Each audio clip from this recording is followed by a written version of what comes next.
I'm a co-lead of Liferay Connected Services. About the project itself, you will hear more later on from my colleague Igor in track A. But today I'm going to talk about the ELK stack, or Elasticsearch, Logstash, Kibana. I will make a brief introduction. What is ELK and why would you use it?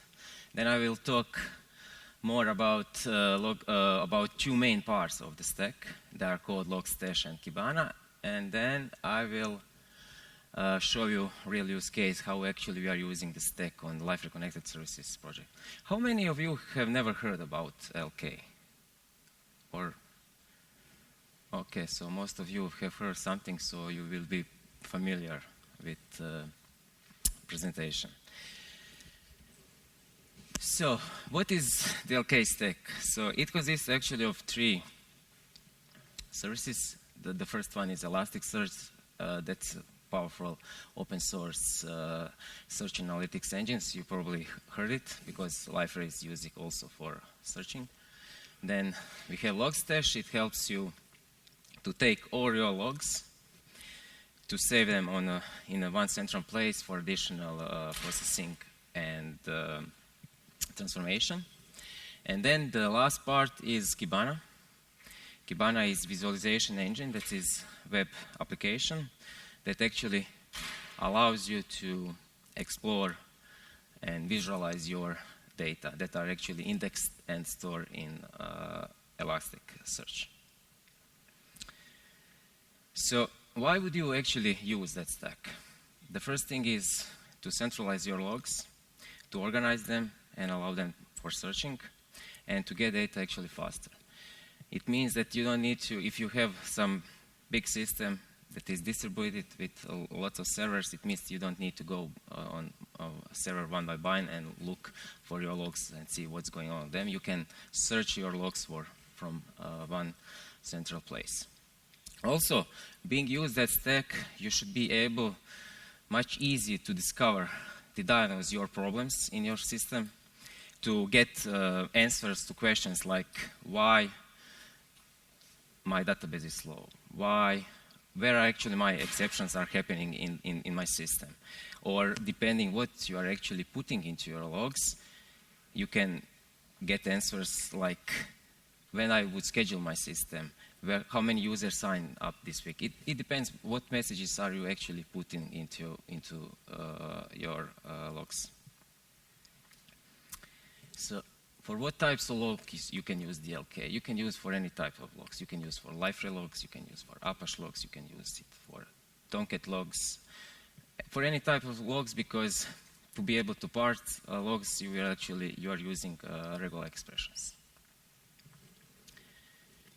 So, Logstash is background service that it's a service written in Java. It consists of plugins that are divided into 4 groups. This is just a partial list of those plugins. We have input plugins, output plugins, filter plugins, and connect plugins. Input plugins actually are responsible for taking your message logs from sources. Output plugins have responsibility to transport your messages directly to Elasticsearch or to some other component, depending how you actually deployed the ELK. I will talk a little bit more later on about deployment of the stack. Then we have filter plugins.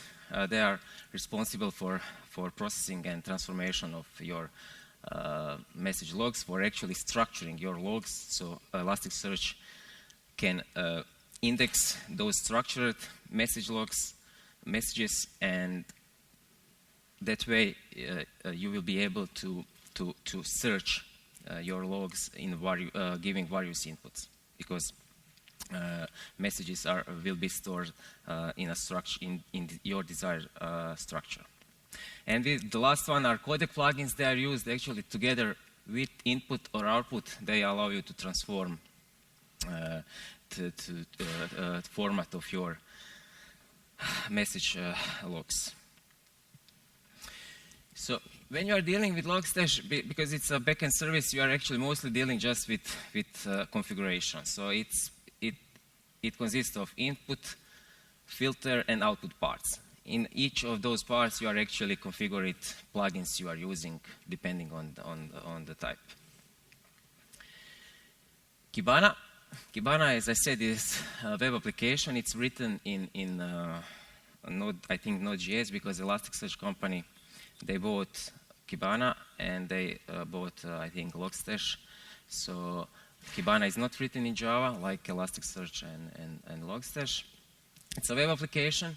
It consists of 3 pages you will use. They are called Discover, Visualize, and Dashboard. So to be able to search for your data, you can search data by entering a query, search query. It is based on scene, allows Boolean operators, wildcards, and field filtering. Or you can just, you will see later on screenshots, you actually just can click on the elements on the screen, and they will be used like a filters. What Kibana does is actually behind the scene, it sends all queries to Elasticsearch. So Elasticsearch actually does searching and returns you back answers, and Kibana actually just visualizes that response from Elasticsearch. So here is, you can see the screenshot from Discover page. This is starting point. On the left side, you see the fields. Those fields and the values that are belonging to those fields are actually extracted by using Logstash. On top of you have for a chart that you can see how many actually log messages are, in this case, you are having per hour. And at the bottom you see, you can see your actually messages that are stored in the Elasticsearch. Then we have Visualize page. That page allows you to create visualizations. They can be table-based or based on charts. So it helps you to show the data from Elasticsearch the way you actually want. So here in this example, you will see I create bar chart, and I wanted to see hourly how many messages, log messages the system is creating by type, by log level types. So I have info, warn, and error. You can store those visualizations, and then those stored visualizations you can use on the dashboard page, meaning that you can create your custom dashboards. So you can see on the left side, I have some lists of types of servers. The first chart shows me the number of messages created by classes in my system. The chart on the right side is the chart that shows you how many messages per hour are created by the system. And the last one shows some rate, pie chart shows you the ratio between warn and error messages. You see on the query field, I entered a simple query. I said, okay, give me just messages that have log, level, error, or warn. You can. The good thing is, the cool thing is, once you actually save your dashboard, you are actually able to query. So meaning that you don't need to have, I don't know, tons of dashboards for each particular case. You are saving the only one dashboard per case, and then you can actually do various results just entering the query. So the Liferay Connected Services is a distributed system. It's deployed on Amazon. It consists at least of 2 Liferay instances, or at least from 6 Tomcat instances, 2 Amazon Elastic Load Balancers, and it means that we have at least 10 separate logs. When I say at least, the system can be scaled. So depending on demand or the peak times, we can have even more logs at the same time. So here you can see how they are actually grouped. So I have first group of servers, it's there are Liferay machines. Then I have a second group, it's Amazon load balancers. Then I have 3 groups of token servers. Each group is doing some particular job.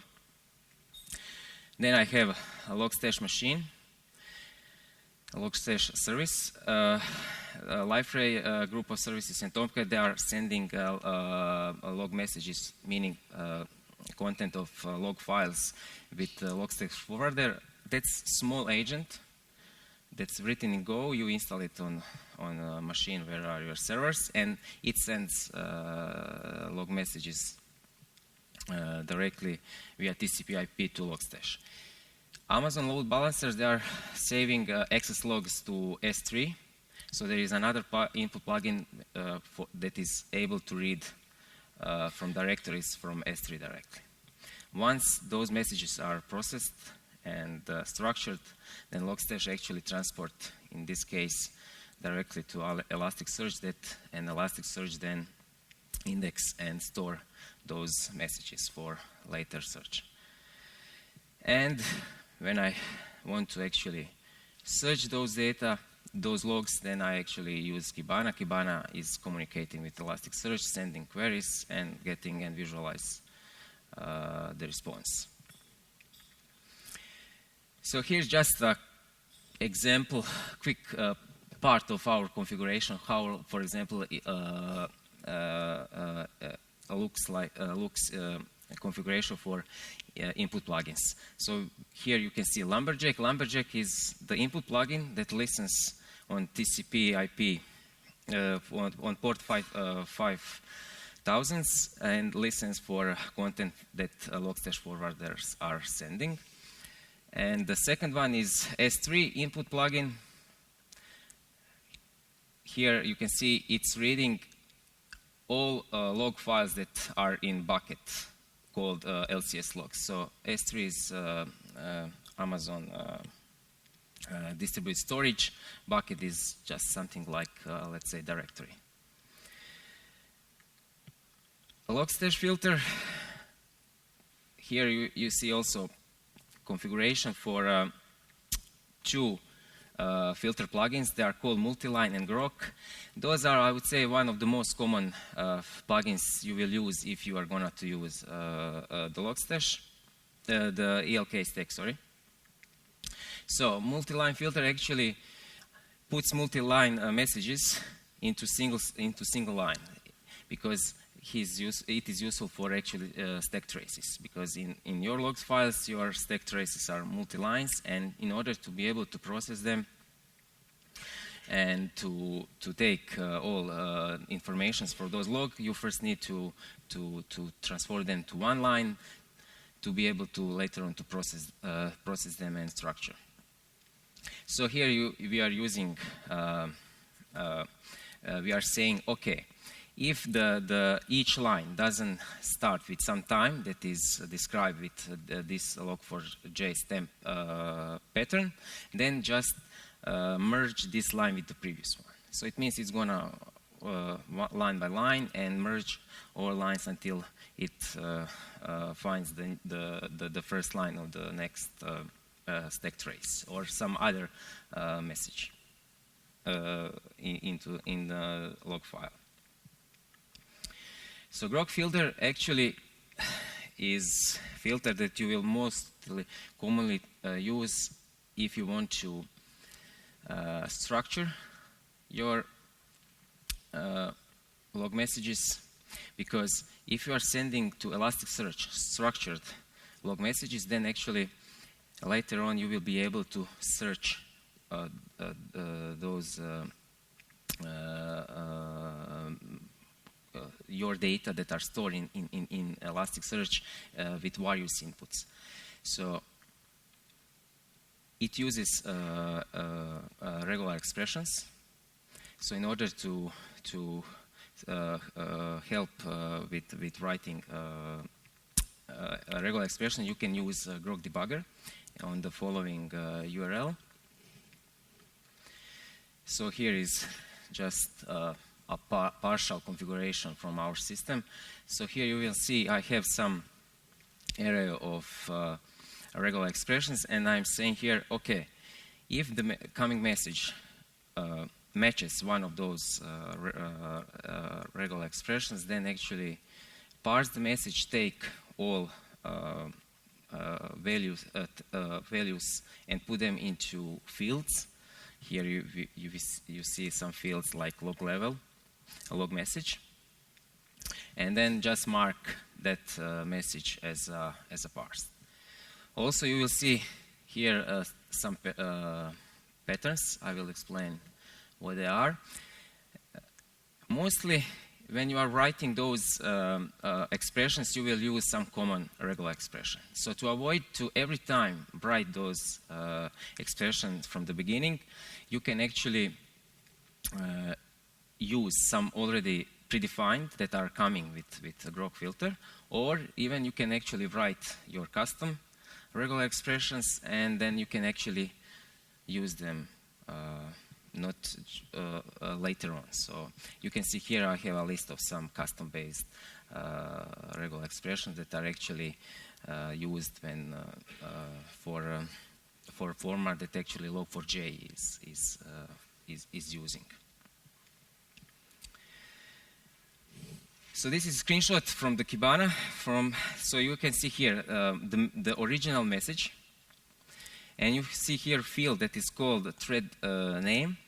So it means that Grok actually extracted the name of the thread and assigned it to field that is called thread name. It means that I can actually search for a log messages exactly with using field thread name and putting exactly the name as you see on the screen.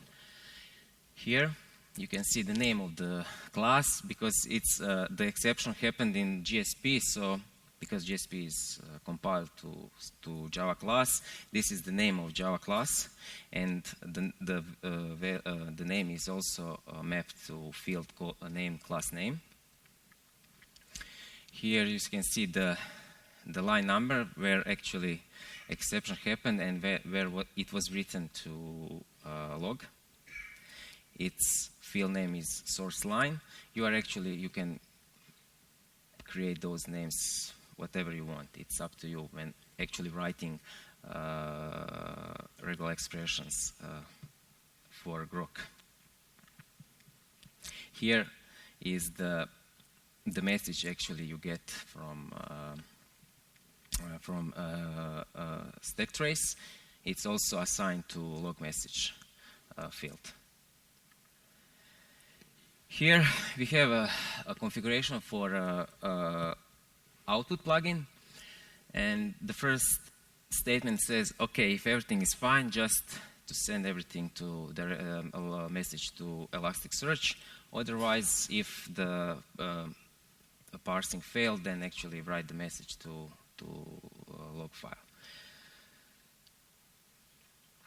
Here is actually dashboard that me or colleagues are using mostly when trying to figure out what's going on, because Liferay Connected Services is, as it's distributed, it's a live system, and when something happens, the first thing we do is actually going to this dashboard and try to figure out what's going on. So on the left side, I have the list of log levels. In the second table, I have actually the names of the groups of the servers. So on the other side are actually the list of the messages with some predefined columns. So usually if we have some problems, I first actually filter by a log level, just to log error with value error. So I want just to see all exceptions that actually happened. And then as I know the system, I can see from the stack trace where actually problem could be. Then I go and filter by some type. So that means that I don't need to go to each server and to see where actually problem started. So I can really quickly go and see my stack traces and try to start to actually fix the problem. Also, we started to using Kibana for not only for solving some issues we have the system, but as I said at the beginning, we are also putting some other data into our log files. So also we see the added value also in putting some other information that are I want to know about my system. How many users, how many servers we have connected to Liferay Connected Services. So you can do it other way, but that was really quickly because we needed that information to know what's going on, and it turned out to be really nice thing actually, that you can find out some other things of your actually system. Also, the really important thing that we actually learned is how to deploy DLK. So we actually started like this, and actually we are still running like this, but we have plans to go to a little bit more complex deployment. So here you have just one Logstash instance, you have one Elasticsearch, and the data source in our case are our actually servers. And actually this is fine for the beginning when you are exploring and trying to see if ELK is for you or not. But actually the problem becomes starts to our system actually this deployment started to become let's say unstable as we put more and more log messages, and it simply couldn't actually parse all those data and process them. So one of the solutions is something like this. So what does it mean? So in order to avoid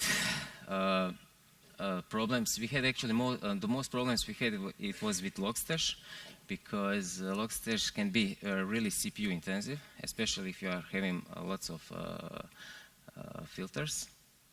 So also you can have problems on the other side if the Elasticsearch is not able to take all your message you are sending from the Logstash. So the plan is go this way. So to have first Logstash instance at the beginning, meaning it will be just responsible for taking all log messages from the sources. Then we will store those messages to some message queue. It can be Redis, it can be RabbitMQ. We are even thinking to use maybe just S3 as a queue, because if you are sequentially storing all those log files, it can behave even like some message queue if you don't need a big speed. And then we will have one or more Logstash instances that will be actually responsible for transformation and processing. And then we will have again one or more Elasticsearch instances. So this way actually we think that we will solve all those problems we have. Even now, the main problem with Logstash is, as I said, it is CPU intensive, and when you actually want to start all at once all your Logstash forwarders, and they then start to send the data at the same time, then we are having problems with Logstash. Meaning, because we are constantly redeploying our systems, our servers, and it means that we need to be careful how to actually deploy to not hurt actually DLK. And that's it. Thank you. I think that I'm on time. Yeah. Great. Maybe there are questions.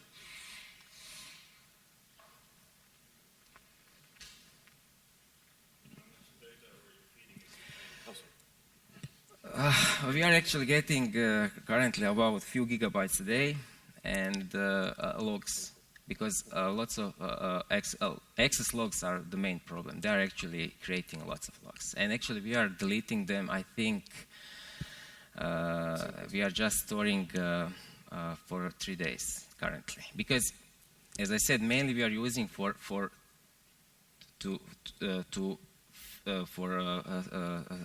fixing problems when we have in production. Meaning, when we see, okay, we have a problem, you immediately go to Kibana and try to fix problems. So currently we don't need big history, but maybe in the future we'll see. But I think few gigabytes a day.